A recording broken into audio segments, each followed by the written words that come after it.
à ce thème. Vous êtes un historien, entre guillemets, passionné. Passionné d'histoire, chroniqueur. Chroniqueur, vous êtes aucun événement ne vous échappe. D'où vous est venue cette passion de l'histoire de l'île Maurice? Je pense que c'est une qualité innée et une soif de connaissance, de connaître les choses dans leur profondeur, qui a fait que naturellement je m'intéresse à tout ce qui touche à l'homme et surtout à l'esclavage. Et puis aussi, il y a quand même un appel génétique, parce que je reconnais quand même que j'ai parmi mes descendants des esclaves. Comme tout le monde, d'une manière générale, comme tout le monde. Alors, comment ça vous interpelle cette commémoration cette année?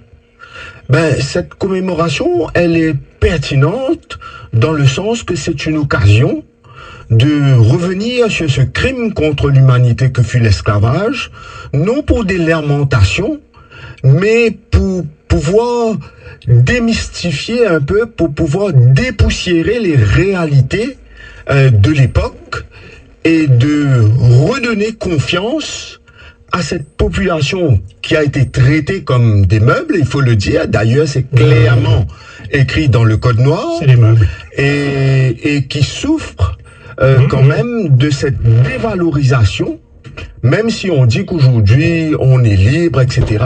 Mais il y a quand même des préjugés qui persistent, comme dirait notre ami Malcolm de Chazal. Ici, nous cultivons la canne et les préjugés. Un petit peu moins la canne maintenant, mais les préjugés semblent avoir la peau très dure.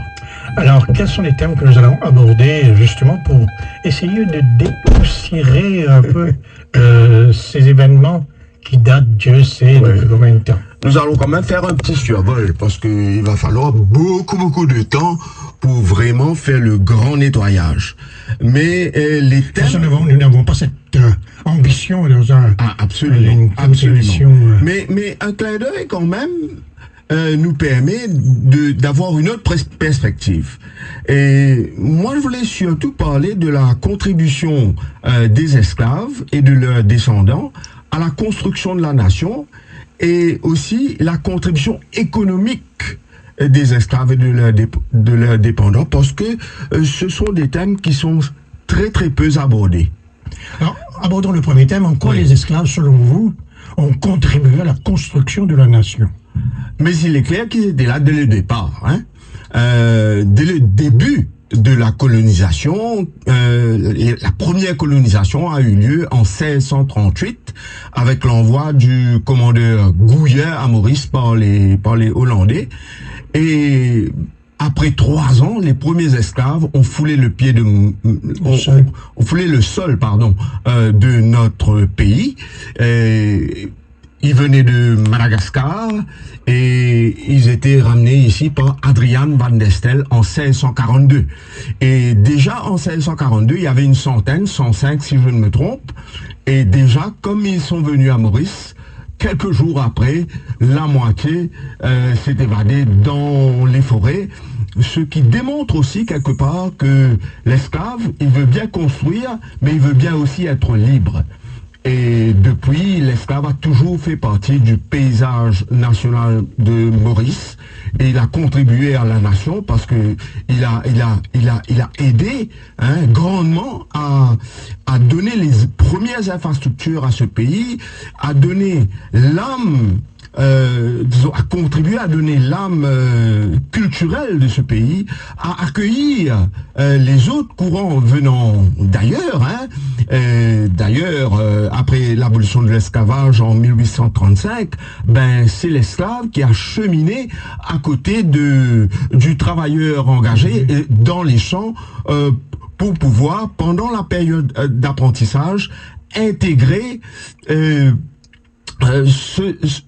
l'étranger, entre guillemets, à nos réalités, à notre pays, au travail et aussi à la langue parlée ici.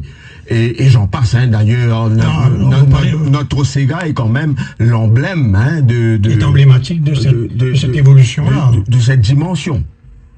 Alors ça, c'est sur le plan de la construction de la nation.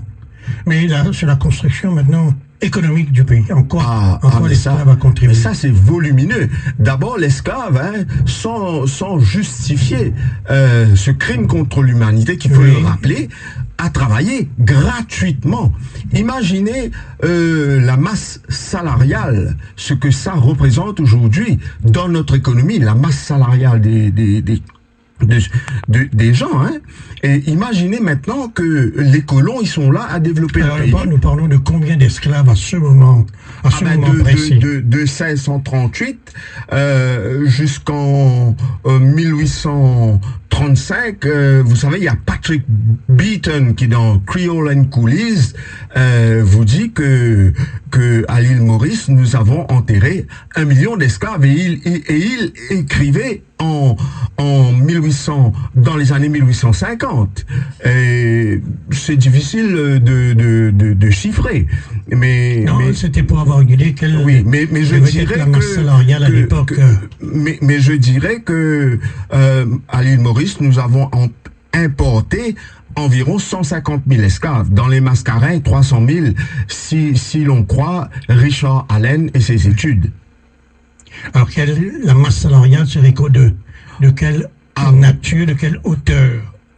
Disons, à l'époque de l'esclavage, je ne saurais vous dire, mais je sais par exemple que l'esclave avait une valeur économique intrinsèque et que par exemple, sous la Révolution à Maurice, il est taxé par tête d'esclaves. Disons, si vous aviez une concession de 156 arpents, il vous taxait environ, disons, valeur du jour, environ de 2000 roupies, entre guillemets, par tête d'esclave. Par rapport à la devise de l'époque. Donc, si il vous taxait par tête d'esclave, c'est que vous aviez une valeur. Et donc, quand vous travaillez gratuitement, il est évident que ça donne un boost économique. Honteux, certes, mais ça donne un boost économique. Forcément, oui, ça coule de source. Et puis, évidemment, dans l'économie, doter le pays des premières infrastructures, faire les routes, nettoyer les champs, planter, nos premiers...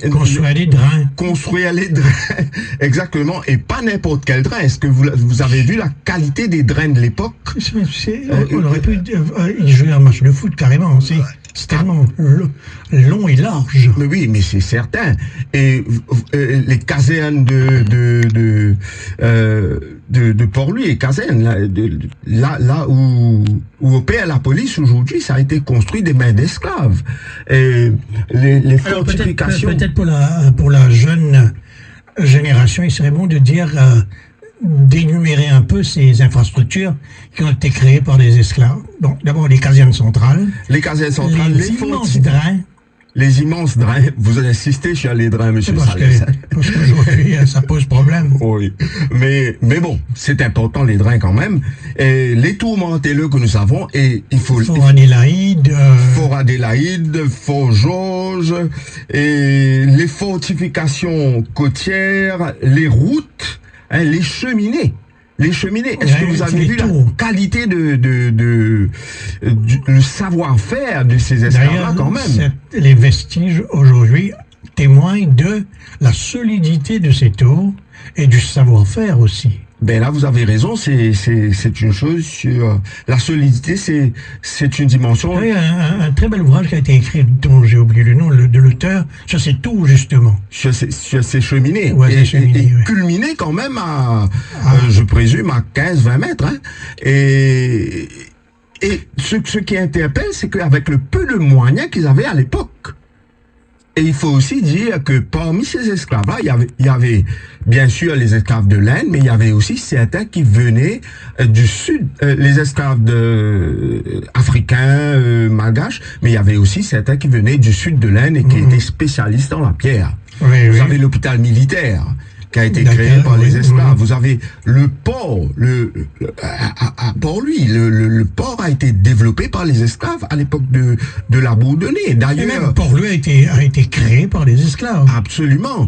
Et d'ailleurs, vous savez, c'est resté dans la langue. Cette petite bête que nous appelons Barbara, Oui. et qui ordinairement s'appelle concombre de mer, ben Barbara, c'est le nom d'une tribu de l'Est Afrique, ce sont les Bambara qui étaient spécialistes dans tout ce qui est du port de la mer, et ce sont eux qui sont venus à Maurice pour la plupart pour pouvoir faire le dragage du port et créer le port à l'époque de la Bourdonnais. Et acheminer l'eau potable à Port-Louis. Oui, Par des aqueducs, etc. Mais il est tout ça, évident ça a été que fait par les esclaves. Les esclaves n'ont pas conçu ça, bien évidemment. Ils n'ont pas.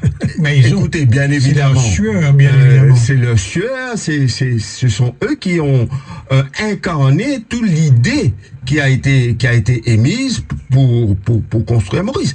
Écoutez, vous voyez le jardin Sassou Sagaram-Goulam, disons le jardin Pamplemousse.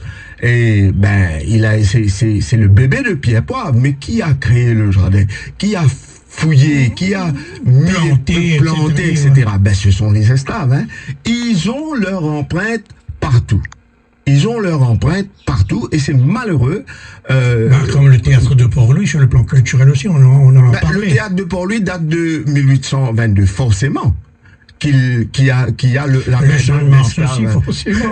Forcément, le Champ de Mars. tout, parce que l'abolition de l'esclavage, c'est 1835, hein. Donc voilà, ils ont quand même leur empreinte, comme pour ne pas me répéter, dans la construction, dans la genèse et dans la continuité. Regardez, le chemin de fer, par exemple. Le chemin de fer. Le chemin de fer, c'est arrivé après l'esclavage, mais ce sont les descendants d'esclaves, pour la plupart, qui ont travaillé dans les chemins de fer. Quand vous parlez de contribution économique, il ne faut pas oublier que la compensation qui a été donnée par les Britanniques aux propriétaires d'esclaves, qui amount to plus de 2 116 000 et quelques livres à l'époque, qui aujourd'hui, c'est plusieurs dizaines de milliards de roupies, si ce n'est centaines. Mais cette compensation a fécondé économiquement le pays, même si l'esclave n'a pas touché un sou. Même si l'esclave n'a pas touché un sou. Cet argent a été injecté dans le circuit économique du pays à l'époque. Et très souvent, il y a une légende qui persiste que les esclaves ont abandonné l'industrie sucrière à la liberté complète en 1839. Mais c'est absolument faux, parce que ce sont les esclaves de pioche qui ont été encouragés de partir. Après toute une vie de dur labeur, les chines courbées dans les champs, il était temps de mettre un terme à tout ça aussi, de partir voir ailleurs, non? Oui, mais peut-être aussi qu'ils voulaient rester, hein, mais ils étaient encouragés. Par contre, ceux qui étaient impliqués dans d'autres étapes de production, ceux-là, ils ont été maintenus.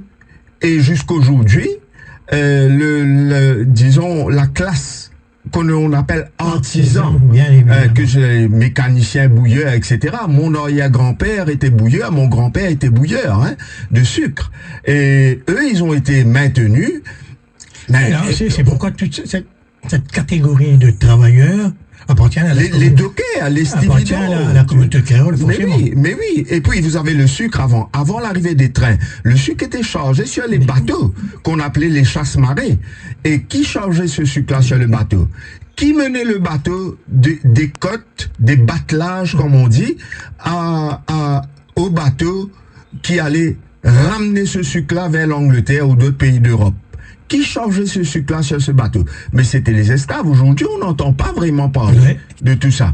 Mais tout ça, c'est pas une question de revendication. C'est pour remettre un peu les pendules à l'heure, pour qu'il y ait des rapports de force sains entre les différentes composantes de notre communauté arc-en-ciel. Alors, pour ceux qui nous rejoignent en ce moment, c'est en en studio, nous avons Alain Janot, qui est un passionné d'histoire, qui nous a déjà parlé de la contribution, dans le cadre de cette commémoration du 1er février, de la contribution des esclaves dans la construction de la nation et de la contribution des esclaves sur le plan économique. Maintenant, justement, Alain, on va terminer cet entretien. Tous les ans, c'est la même chose. Oui, tous les ans, c'est la... C'est pas une critique, mais on constate. Qu'est-ce qu'il faudrait faire, justement, pour assurer la transmission de tout ce savoir sur cette période douloureuse de notre histoire? Vous savez, d'abord, il faut avoir l'esprit ouvert pour pouvoir tout accueillir. Et il ne faut pas penser que la vérité pourrait hypothéquer certains intérêts. La vérité, c'est toujours l'intérêt de l'humanité, et l'intérêt de l'humanité, c'est Dieu. Vous savez, appelez-le comme vous le voulez, vous êtes croyant ou pas, l'intérêt de l'humanité, c'est super important. Et il y a un travail qui a été fait. Il faut le reconnaître, c'est la commission Justice et Vérité. Il y a 4 volumineux tomes qui ont été, sur lesquels des commissaires ont travaillé, et cet ouvrage demande à être étudié, demande à être vulgarisé, parce que il contient beaucoup de renseignements susceptibles de nous unir, susceptibles de nous faire grandir, et susceptibles aussi de cautériser les plaies, les conséquences dans la durée de ce crime contre l'humanité. Parce qu'il y a forcément des conséquences. Alors, est-ce qu'il y a des manuels qui existent? Je vous ai parlé de c'est complet. C'est pas à la portée de tout le monde, de toute manière. Oui, je sais, c'est pas à la portée de tout le monde. C'est pour cela qu'il faudrait vulgariser. Mais je vois que même certains qui sont impliqués dans toute cette célébration, je ne voudrais pas critiquer, mais il n'y a pas assez de vulgarisation autour de la question à partir de ce travail qui a été fait. Alors justement, j'ai peut-être la prétention de penser que cet entretien dans Dimanche Culture pourra contribuer à une œuvre de vulgarisation de l'histoire de l'esclavage. Mais vos émissions ont contribué à beaucoup de choses, et cet entretien ne pourrait se positionner comme une exception. Merci Alain Janot. Merci.